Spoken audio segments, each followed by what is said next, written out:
Retomamos a una de las que creo que grandes noticias que hemos tenido esta semana y que me queda un poco con la boca abierta. Si os recordáis o nos seguís normalmente aquí en Auto FM, hemos dicho y hemos declarado que iban a extinguirse los clase A, no iba a haber nueva generación ni que lo iba a matar directamente la marca de la estrella. Pues está habiendo movimientos internos en Mercedes por dos motivos, porque han hecho una grandísima apuesta por el coche eléctrico y sabemos que el coche eléctrico en Europa no está funcionando, porque en China no está funcionando el mercado para coches extranjeros y ahí también entran los Mercedes y los números no están saliendo. Y uno de los grandes puertas de dinero que ha tenido Mercedes los últimos años, no solamente por vender a AMG, son coches muy de lujo, sino también por vender clase al pueblo, al burgo. En este caso, pues parece ser que le han dicho, oye, que hay que seguir fabricando clase A, ponte a una nueva generación, con lo cual, lo que digo, en Es este que caso... Donde digo Diego. Esto era impensable, Bueno, Pedro. donde digo. Ya nos asustábamos cuando Ford prescindía del Focus y el clase A parece Bueno. un segmento que las berlinas, bueno, puedes entenderlo, pero el compacto.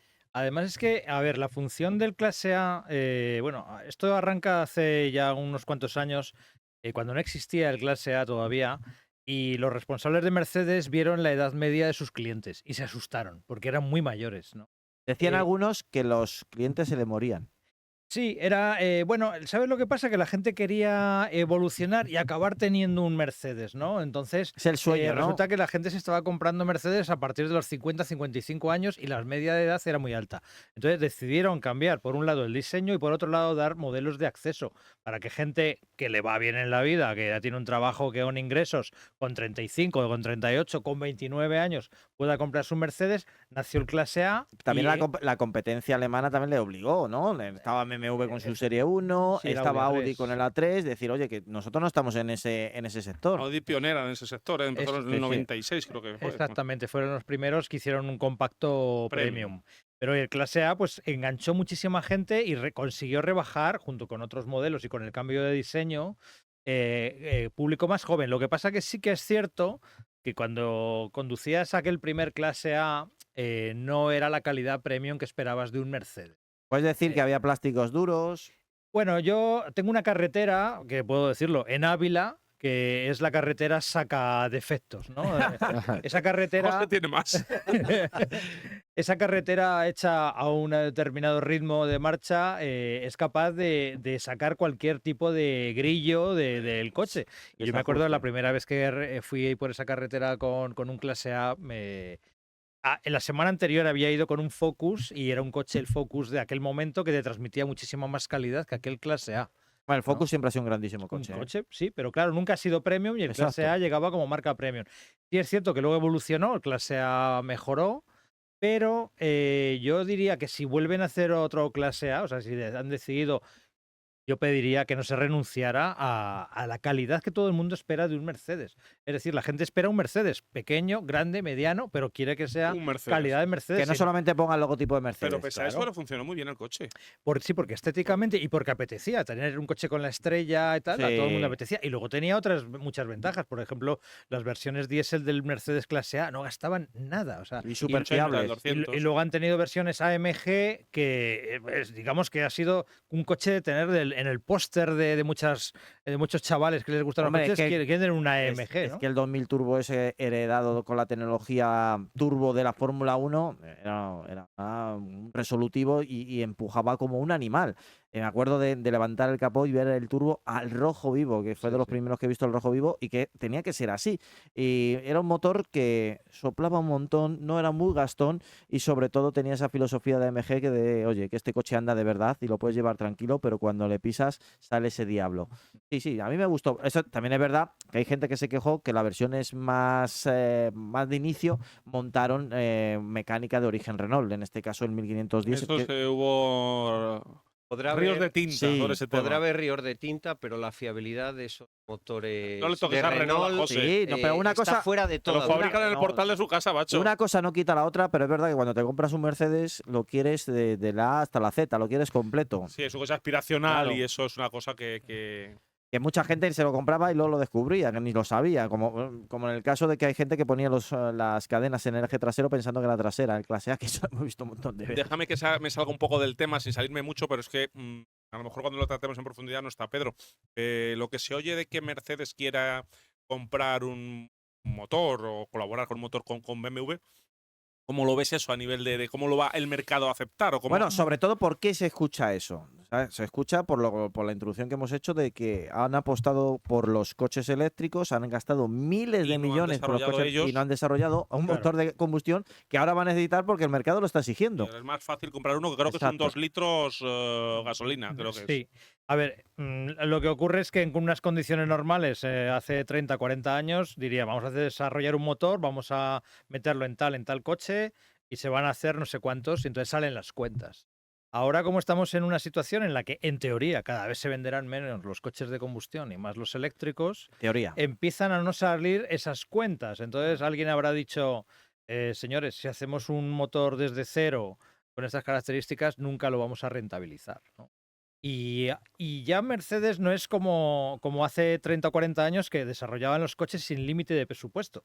El primer Mercedes Clase E bifaro fue el primer coche de Mercedes que tuvo un presupuesto cerrado. O sea, les habían dicho a la gente, este coche no puede costar más de tanto el desarrollo. Hasta entonces los Mercedes era ilimitado, o sea, lo que cueste hacerlo. Sí, porque el objetivo era otro. El objetivo Que era, fuera bueno. era que fuera irrompible. Claro. Industria- Como dice un amigo mío compraventa, ¿usted quiere un coche barato o bueno? Pues Claro. igual, ¿no? Claro, pues en este caso, pues ya no están para tirarlo nadie, porque la cosa está como está en el sector del automóvil. Y sobre todo si eres europeo. Y entonces, otra cosa es cómo afecta eso a la imagen de que, o sea, dos marcas tan rivales Claro. y una tenga que recurrir a la otra, ¿no? Es No sé. Hay alguno que puede temblar, puede no sé, ya temblar si me, esturgar. si me dicen que Coca-Cola no da abasto y que ya recurre a Pepsi para Suena, que tal, suena raro, ¿eh? sonaría raro. Me sumo a tu idea y a tu declaración y lo voy a poner un poquito más. Yo creo que le ha pillado el toro y que no tiene tiempo para desarrollar un motor nuevo.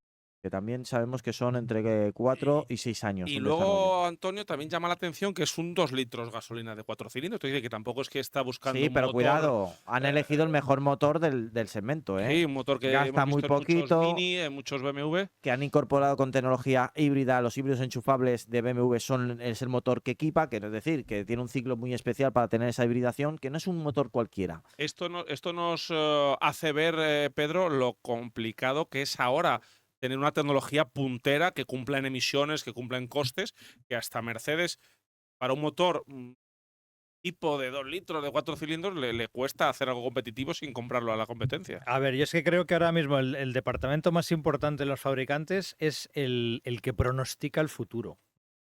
El acertar con la tecla. Acertar. Pues creo que a más de uno lo han echado de ese departamento. Sí, pero les pasa a muchos fabricantes, ¿no? Que han calculado que la electrificación iba a llegar mucho más rápido y han dicho, bueno, vamos a ir quitando modelos de combustión y ahora se están dando cuenta que los han quitado demasiado pronto, ¿no? Entonces van a tener ahí unos años que no saben muy bien qué vender, ¿no? Y en el caso este de los motores, pues pasa un poco lo mismo. O sea, en un mundo o en una Europa que camina hacia la electrificación, en teoría, que ya veremos lo que ocurre al final, ¿cómo inviertes tanto dinero en desarrollar motores de combustión? O sea, es que es complicado convencer complicado, al sí, sí, financiero, lo ¿no? Oye, entiendo. yo quería preguntar una cosa a José, a lo mejor digo una tontería. ¿Puede también influir, o sea, puede encarecer esto el que decir, bueno, a lo mejor le podíamos pedir los motores, como hizo BMW con las motos a Rotax, a China? Es decir, el que los motores de BMW estén ahí en la nave de al lado, el quitarse la logística de compartir motores con una marca asiática, por ejemplo, que trabaje más a coste, ¿puede abaratarlo tanto que no merezca la pena traerlos? Me extrañaría mucho, ¿eh? Me extrañaría mucho. También depende de los volúmenes. A ver, es que la economía de escala es complicado entenderla porque hay un punto que no sigue algo lineal o que tú entiendes que va teniendo una curva de crecimiento. Al final, este tipo de inversiones, cuando pasan ciertos volúmenes, la rentabilidad es exponencial y viceversa. Si no llegas a ese volumen, la ruina es asegurada, por simplificarlo mucho. Entonces, entiendo que antes de hacer este tipo de declaraciones o este tipo de anuncios o de filtraciones, han hecho muchos Excel, sea por el motivo que sea, porque es algo que sacude mucho el mercado y sobre todo en un país como Alemania, que es tan industria de la automoción, que dos referentes de la industria de la automoción que han sido rivales durante décadas y décadas, que uno le compre a otro, uff. Oye, Pedro, ¿y los gurús que pronostican el futuro ¿tendrán alguna información que no tenemos nosotros de lo que piensan von der Leyen y compañía para meterse en este fregado en 2025? O sea, ¿es otra termómetro que nos puede indicar que el 2035 se va a ampliar y no va a ser el fin de la combustión? A ver, es muy difícil saberlo porque esto se habla en Por eso te la círculos pregunto a ti. muy cerrados. Se ha abierto una grieta en esa posición inmovilista de la Unión Europea. Y yo creo que les han explicado con tal crudeza a la industria europea lo que está pasando y lo que puede ocurrir. Y además, no es que vaya a salir mal, es que ya está saliendo mal. Claro. Ya está saliendo muy Ya mal. está saliendo muy mal. Los números están ahí, ¿eh? Que ya no están diciéndoles va a pasar esto, sino veis lo que está pasando. Entonces, aunque digamos que los políticos europeos a veces han demostrado una obstinación recalcitrante, parece ser que algo se están ablandando. Incluso se ablandarían mucho más si no fuera porque ya les da como cosa reconocer que realmente se han equivocado. Y que, a ver, todos estamos de acuerdo en que los medios de locomoción, los automóviles, tienen que contaminar cada vez menos, pero es que ya estaban contaminando cada vez menos. O sea, era simplemente haber incentivado eso. O sea, el haber puesto esas fechas tan irrealizables y tan ilógicas son las que han fastidiado Y todo. sobre todo porque la gente no lo quiere comprar, que es que parece que los políticos son los que van a comprar los coches que encima ellos ni los compran, que los llevan detrás un chofer, que la equivocación es tan grande que ahora hablaremos, hemos hablado al principio con el tema de Ford, pero Ford es un ejemplo de muchas, está muriendo la industria europea. Está muriendo, la están matando, la están dejando morir. Al final, si lo que querían era que se contaminara muchísimo menos, lo único que había que hacer era no frenar las cosas, no poner puertas al campo e incentivar que se rejuveneciera el parque móvil, porque estaba claro que de la Euro 5 a la Euro 6 se mejora mucho la contaminación y de la Euro 6 a la Euro 7 se podría mejorar mucho Bueno, incluso dentro de la Euro 6 hay 4 evoluciones, estamos por la Euro Claro. 6D, ¿eh? Entonces, si tú estrangulas el mercado y vas contra natura, ¿qué es lo que quieres? ¿Que sigan circulando coches o vehículos en general de Euro 3, Euro 4 o que realmente haya más coches de Euro 6 en la última versión? Entonces, al final, lo hemos visto en Irún esta semana, es que realmente los grandes contaminantes son solo el 2% del parque circulante, pero es tan contaminante que contamina mucho y solo hay que restringir y sacar del mercado al 2%. Pero es que también, y la Comisión Europea lo sabe y lo está estudiando, es que hay muchas más fuentes de contaminación, como por ejemplo el tema de los barcos. Y hay, Bueno, ya hay una normativa, ¿eh? Ya hay una normativa que tienen que estar a 20 millas aproximadamente de la costa utilizando un combustible de bajas emisiones. Si no, no pueden entrar en cualquier punto europeo. Antonio, y Auto FM va a ver in situ cómo se miden las emisiones de los barcos en alguno de los puertos españoles. No, sí me parece bien, Lo dejo ahí. pero la normativa existe. Es decir, que sí que existe. Lo único que claro, a 10 millas de nosotros está el continente africano y aquí no nos dejan hacer nada y a 10 millas sí, y esa contaminación parece que desaparece. Si lo hacen en África y nosotros, si no lo hacemos, eso es que es muy relativo. Lo que todo. pasa que, mira, yo el año pasado creo que fue, tuve el placer de charlar un rato, de entrevistar al científico jefe del grupo Toyota. Es un señor americano que sabe muchísimo de todo. Y él trabaja en Los Ángeles y es el que coordina toda la ingeniería, primero de Toyota Estados Unidos, Norteamérica y tal, pero también a nivel mundial, ¿no? Entonces, a mí, yo le preguntaba un poco por cómo veía esta lucha de la Unión Europea por el coche eléctrico y tal. Y fíjate que estaba hablando con alguien de Toyota que ha hecho mucho por rebajar las emisiones y me decía, yo te voy a decir, no tiene mucho sentido porque limpiar el aire que hay encima de Europa, con la capacidad que tiene la atmósfera de mezclarlo todo a nivel planetario, no sirve de nada, porque la superficie de Europa es una pequeña parte de la superficie planetaria. Entonces, lo que tú limpies ahí, al cabo de unas semanas, esa limpieza se ha repartido por el resto del mundo y a la inversa. O sea, la suciedad que están generando en países del tercer mundo está llegando a Europa. Claro que está llegando. Entonces, él decía que, lo decía de otra manera, pero bueno, machacar al ciudadano europeo para conseguir un fin que al final no iban a conseguir, pues era un error a su juicio. Sí, porque en términos generales y haciendo números redondos, estamos hablando de menos de un 10% sobre el total del planeta. Nada, quería solo apuntar, por poner un dato a lo que ha dicho Pedro. Europa es el 6,7 de la superficie terrestre. El 6,7. Nada más. Yo, eh, mi padre alguna vez lo he contado aquí por otros temas, viaja mucho a África y a veces cuando le cuento estos temas y nos escucha mucho, me dice, Fernando, pues es que allí en las playas están tirados ordenadores, tiran las lavadoras, frigoríficos, por la playa tirados.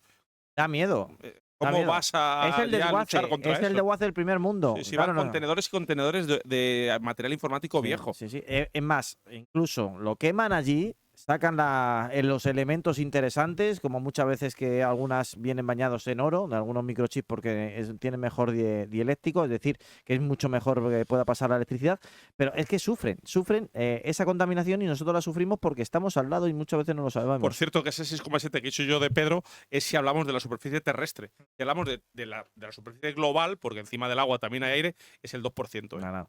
Somos nada. Y yo pongo un ejemplo con esto que a mí me parece un poco entre anecdótico, gracioso y tal.